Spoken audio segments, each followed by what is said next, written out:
7वां chapter है प्रकृति मानव केंद्रित जन आंदोलन के मुख्य कार्य को लागू करने की गतिविधि। ऐतिहासिक अनुभव दर्शाता है कि प्रत्येक जन आंदोलन को अपना लक्ष्य प्राप्त करने के लिए एक विशेष जन जागृति, प्रेरणा एवं चेतना की आवश्यकता होती है। जाने किसी भी मूवमेंट है जो उसको एक अपनी खास किस्म की चेतना और प्रेरणा, जन जागृति, प्रेरणा और चेतना। पहले जैसे हमने बात की थी कि जन जागृति का मतलब है इन्फॉर्मेशन, लोगों के साथ इन्फॉर्मेशन शेयर करने का मतलब है जन जागृति। और फिर उसको इतना लोगों के साथ इस तरीके से पेश करना कि उसको लगे कि अगर ऐसी स्थिति है तो यार हमें कुछ करना चाहिए, उसको कहते हैं प्रेरणा। फिर तीसरा है चेतना, कि जब मतलब कोई भी इंसान है वो उन सब बातों के बारे में वो उनके अंदर एक खास किस्म का आइडिया डेवलप हो जाता है, जिसको चेतन लोग बोला जाता है। इसलिए ये 3 चीज़ों की ज़रूरत होती है और हमारा ग्रुप भी इन 3 चीज़ों की ज़रूरत को महसूस करता हुआ इन पे आगे बढ़ेगा। हमारी राय में आज के समय में जन जागृति को बढ़ाने के लिए 2 चीज़ें अति आवश्यकता है। उसमें पहली है अपने प्रकृति मानव हितैषी कार्यक्रम के बारे में पर्याप्त समझ रखना, किसी भी प्रश्न का जवाब देने लायक। और उसमें जो हमारे एक्टिविस्ट हैं उनके लिए क्या क्या ज़रूरतें हैं। उनकी पहली ज़रूरत ये है कि वो प्रकृति मानव केंद्रित जो कार्यक्रम है, जो हमारा प्रोग्राम है, उसको इतना को जरूर समझ लें कि जो भी उनके पास सवाल आए वो उस प्रोग्राम पे आधार पर उस सवाल का जवाब दे सके। दूसरा है सामाजिक चेतना, विशिष्ट समस्याओं, राजनीतिक प्रतिबद्धताओं, सांस्कृतिक मूल्यों एवं हमारे निश्चित श्रोताओं, लक्षित सामाजिक समूह या व्यक्ति की प्रचलित मनस्थिति के बारे में काफ़ी ज्ञान होना।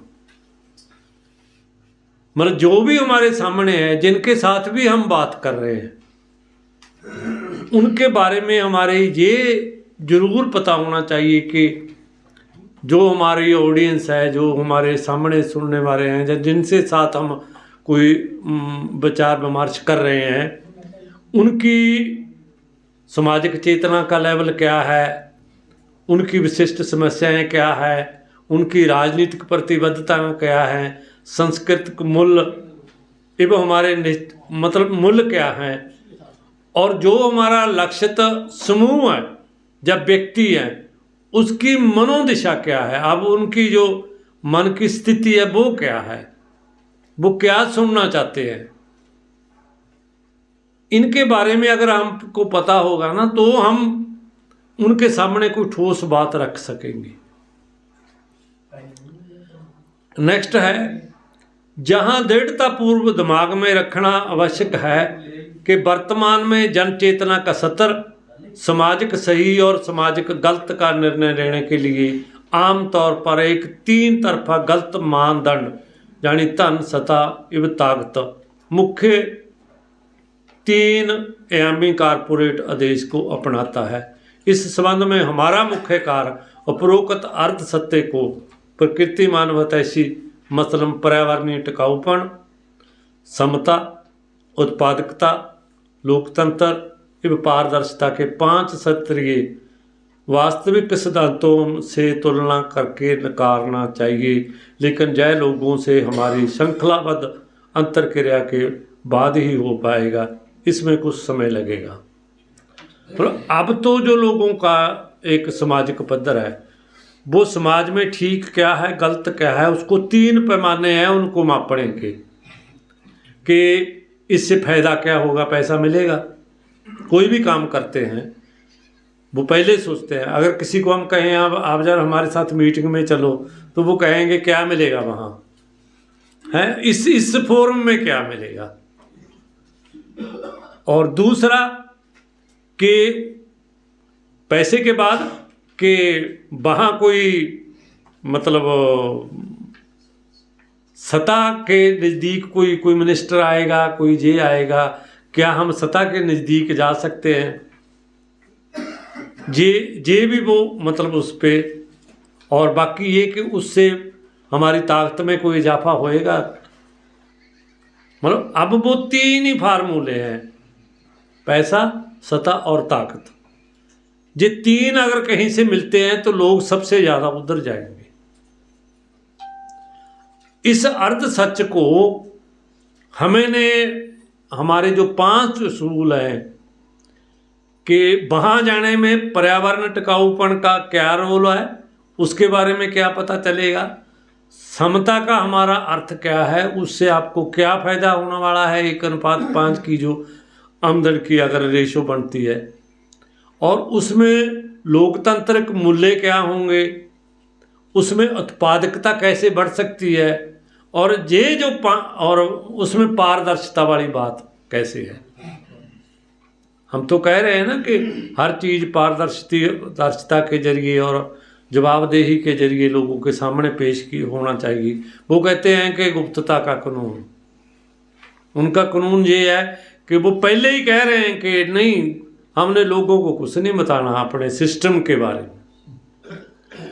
जो अपने आप को लोगों का प्रतिनिधित्व भी कहता है ना कैबिनेट मिनिस्टर, वो भी सुगंध यही खाता है कि जो हमारा अपना अंदरला सिस्टम है, इसके बारे में मैं अपने वोटरों को या जिसको मैं प्रतिनिधित्व करता हूँ उसको नहीं बताऊंगा। हम कहते हैं कि जब लोकराज की बात होती है तो लोगों को ही नहीं अगर आप कोई सही चीज़ बता सकते और उसकी सुगंध खाते हुआ कि हम नहीं बताएंगे, तो फिर वो लोगों का राज कैसे होगा? फिर तो कोई किसी और चीज़ का राज है वो, जो पर्दे के पीछे, तो इसका मतलब कोई और चीज़ है ना। इसीलिए पर्दा डाला जा रहा है लोगों और मतलब जो उनके रिप्रेजेंटेटिव हैं, जहाँ उनके जो एग्जेक्टिव के मेंबर हैं, जहाँ उसके जो जुडिशरी के जज हैं, सबको क्यों ही सुगंध खिलाई जाती है? ताकि उसको कह देता जाता है कि वहीं जैसे अगर हमारी राष्ट्रपति अब जनजाति समूह से आती है तो उससे सुगंध खिला दी गई है। अब अपने आप को जनजाति वाला दिखावा ही करना है, करना कतरना कुछ नहीं है इसमें। अर्ध सत्य से क्या मतलब? अर्ध सत्य हाँ जी, मतलब ये है कि देखो सत्ता तो है, मतलब सत्ता तो पब्लिक की बन जाएगी उनकी बजाय। मतलब हम इन चीजों को नकारते थोड़ी हैं कि सत्ता रहेगी नहीं। सत्ता जो उनके पास है वो पब्लिक की सत्ता बन जाएगी। और पैसा भी ऐसा नहीं कह रहे कि हम जो अगर कल को नेचर ह्यूमन सेंटर का आप सिस्टम डेवलप कर रहे हो कि उसमें करेंसी ही नहीं होएगी, जब उसमें आपको जो लेन देन करना है वो पैसे के रूप में होएगी ही नहीं, जब आपको पैसा मिलेगा ही नहीं। हम तो ये कह रहे हैं ना 1:5 का मतलब क्या है कि जो आमदन है उसकी डिस्ट्रीब्यूशन इस तरीके से होए से कम इतना और मैक्सिमम इतना, इससे ज़्यादा नहीं फर्क होना चाहिए। अब तो कोई गुण ही नहीं रहा ना कि एक जो लेबर करने वाला आदमी है जिसको 300-400 रुपये दिहाड़ी मिलती है और एक कंपनी का CEO है जिसकी करोड़ों में सैलरी है 1 महीने की। अब इसका आप लगाओ गुणा क्या निकालोगे कि कितने गुणा का फर्क है ये। मतलब इसका अर्ध सत्य का मतलब ये है कि हम पैसे को नकारते नहीं हैं। हम कहते हैं कि जितनी देर पैसा बटांदरे का साधन रहेगा वो उसकी डिस्ट्रीब्यूशन प्रॉपर तरीके से होए, क्योंकि वो प्रॉपर तरीके के लिए हम इसलिए कह रहे हैं कि पैसा 2 चीज़ों से बनता है, एक प्राकृतिक संसाधनों से, एक मानवीय संसाधनों से। प्राकृतिक संसाधन तो सबके साझे है ना, वो किसी एक खास ग्रुप के तो है नहीं। एज ए प्रकृति के मेंबर हम सब उसके बराबर के हकदार हैं। जैसे हमारे पेरेंट्स ਦੇ ਵਿੱਚ जिस भी परिवार च हमने जन्म लिया होता है उसके पास जो भी प्रॉपर्टी होती है, आप जितने भी मेंबर होते हैं बहन भाई सब उसके बराबर के हकदार होते हैं। उस प्रकृति के एज एक जीव के रूप में, एज उसके एक धी पुत्र के रूप में हम उसके सबके मालिक हैं ना, उसके हमारा हक सबका बराबर है उसमें। इसलिए कईयों को ये लगता है कि यार वो इतना काम करते हैं, वो इतना औखा काम करते हैं, तुसी कह रहे हो कि ऐसे सबको बराबर कर दोगे। बराबर कैसे कर दोगे?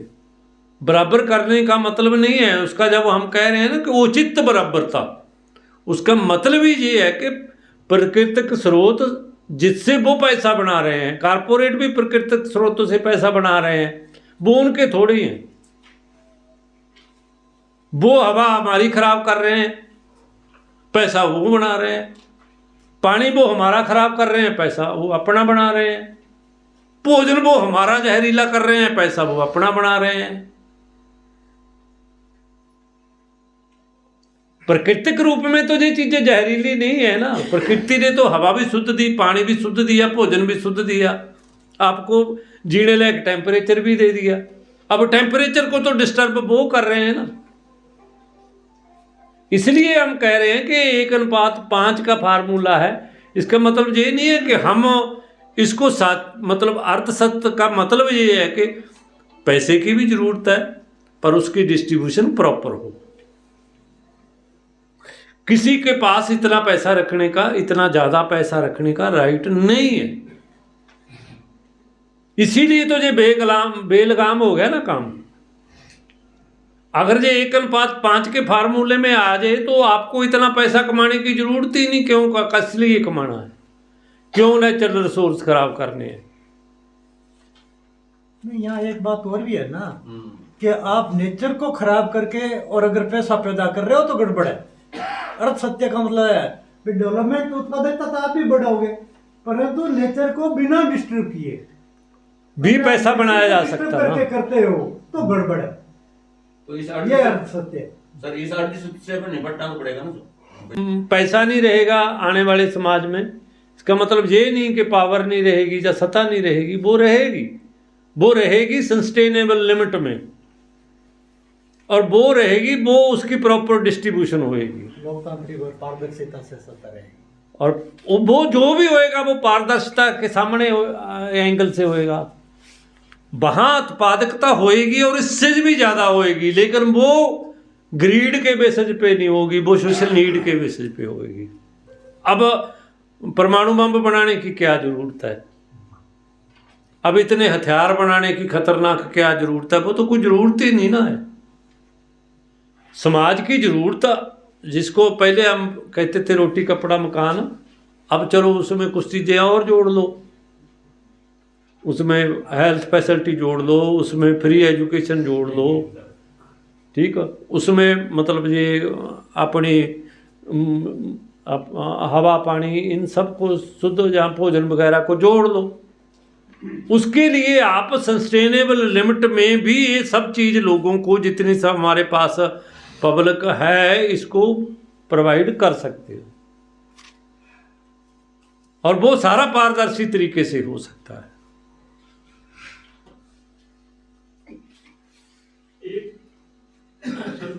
जब फिर नहीं यार, जहाँ तक जन जागृति की मुहिम का सवाल है, हम इन सामाजिक समूहों के बीच शुरुआत करने की आवश्यकता है जो मौजूदा व्यवस्था द्वारा नज़रअंदाज किए गए हैं तथा जिनके हित प्रकृति मानवतासी क्रियाक्रम से मेल खाते हैं।